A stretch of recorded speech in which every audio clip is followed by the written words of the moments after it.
Hello लोगोफोर बड' जब info YouTube चेनेलाव गासैखौबो बरायफिनबावदों आसा खालामो गासैबो मोजाङैनो दङ।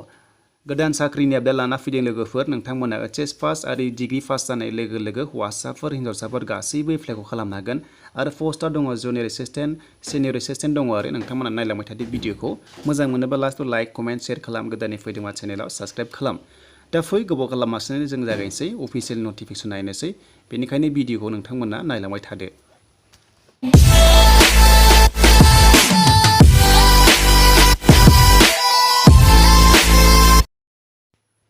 दा बेयाव जोङो फैयोबा अफिसियेल नटिफिकेसन नायनो हागोन आरो आं दायो अफिसियेल वेबसाइटआव फैग्रोबाय आं लिंकखौ गासैबो नोंथांमोननो डिसक्रिपसनाव होदों चेक खालामबानो जाबाय।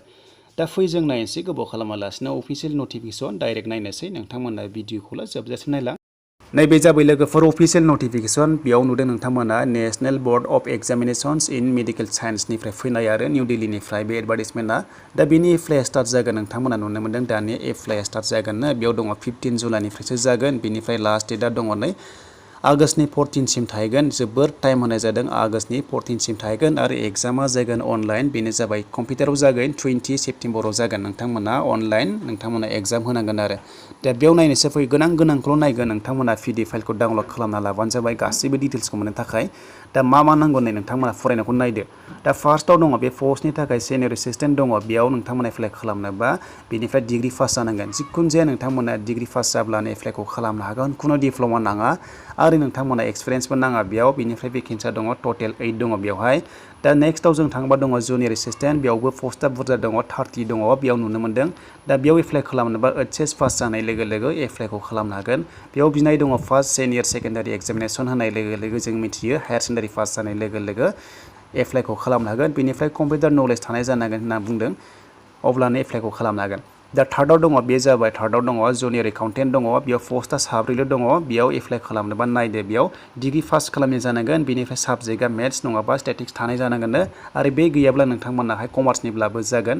अब्लानो एप्लाइखौ खालामनो हागोन बेनिफ्राय एक्सपिरियेन्स दङब्ला नोंथांमोना प्रिफारेन्स बारा मोनगोन जुदि गैयाब्लाबो एप्लाइखौ खालामनो हायो। दा नेक्स्टआव जों थांनोसै इम्परटेन्ट पइन्ट्सआव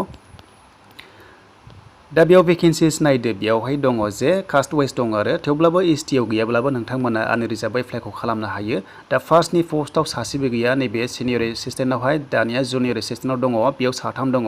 आनरिजार्भआव नोंथांमोना नुनो मोन्दों अब्ला बेयावनो एप्लाइखौ खालामनो हागोन जेबो नङा लास्ट क्वालिफाइड जायोब्ला। बेनिफ्राय थांसै जुनियर एकाउन्टेन्टआवबो दङ 7 नालाय बेनि गेजेराव एसटिफ्रा गैया थेवब्लाबो एप्लाइ खालामनो हागोन। दा नेक्स्टआव जों थाङोब्ला बैसोनि खोथा बैसोआ जोंनिया एसटिफ्रा 32 इयार्ससिम एप्लाइखौ खालामनो हागोन नोंथांमोना टेनसन लानाङा। बेनिफ्राय एग्जामनि खोथा बुङोब्ला टायार 1 टायार 2 एग्जाम जागोन टायार 1आव एग्जामा थागोन 200 मार्क्सनि जागोन आरो टाइमिंआ 3 घन्टा जागोन नोंथांमोना खिथाग्रोखाबाय। बेनिफ्राय नायदो नै नोंथांमोना दानिया नायदो दा एग्जामा मा टाइमनि फैगोन नोंथांमोना नायना ला लेभेल अफ पेपारखौ नायना ला जुनियर एसिस्टेन्टआ 12 पासनि नालाय बेनिखायनो 12 पास लेभेलनि पेपारनि कुइसन फैगोन आरो बेनिफ्राय मोननै पस्टआ जाबाय ग्रेजुवेट लेभेल नालाय ग्रेजुवेट लेभेलनि एग्जाम जागोन। दा टायार 2 एग्जामाव दङ नै बेयाव दङ टायार 2 एग्जामाव बेयाव दङ कम्पिउटार नलेज लानाय जागोन नालाय टायार 2आव बेनिफ्राय नै मार्क्सआ 100नि जागोन टाइमा नोंथांमोना नुनो मोन्दों 75 मिनिट्स जागोन आरो नोंथांमोनखौ लानाय जागोन स्किल टेस्ट लानाय जागोन आरो जेनेबा बेनिफ्राय बेयाव सिलेबास दङ नोंथांमोना सिलेबासखौ नायना ला दानिया बेयाव सिलेबास दङना नोंथांमोना सिलेबासखौ नायना लादो जेनेरेल इन्टेलिजेन्स दङ रिजनिं दङ बेबायदि दङ आरो बेनिफ्राय पेपार मार्क्स दङ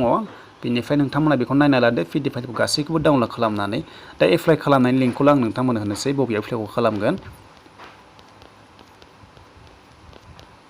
दा नै लोगोफोर एप्लाइ खालामनाय लिंकआ नोंथांमोना नायना लादो एप्लाइ खालामनाय लिंकआ बेयाव दङ नोंथांमोना नैबाव नुनो मोन्दों बेनो जाबाय www.nat.board.edu.in नोंथांमोना बेयाव फैनानै जेब्लानोखि 15 जुलाइ जागोन ना अब्ला अनलाइन एप्लाइखौ खालामनो हागोन आरो जेबो नङा नोंथांमोना फनावनो एप्लाइखौ खालामनो हागोन आरो जेब्ला एप्लाइ जागोन नोंथांमोना फिन खनसेबाव भिडिअ खालामगोन। दानिया एप्लिकेसन फिसनि खोथा फैबाय एप्लिकेसन फिस होनाय लोगो लोगो बाखि कास्टआ 1500 होनांगोन आरो खिन्थु एसटिफ्रा फिस होनाङा नोंथांमोननि थाखाय मोजां खबर नोंथांमोना फिस होनाङा ओरैनो एप्लाइखौ खालामनो हागोन। स' लोगोफोर बेनोसैमोन नोंथांमोना दानिया मोजां मोनदोंबा लाइक खालाम कमेन्ट खालाम गोदानै फैदोंबा चेनेलाव साबस्क्राइब खालाम।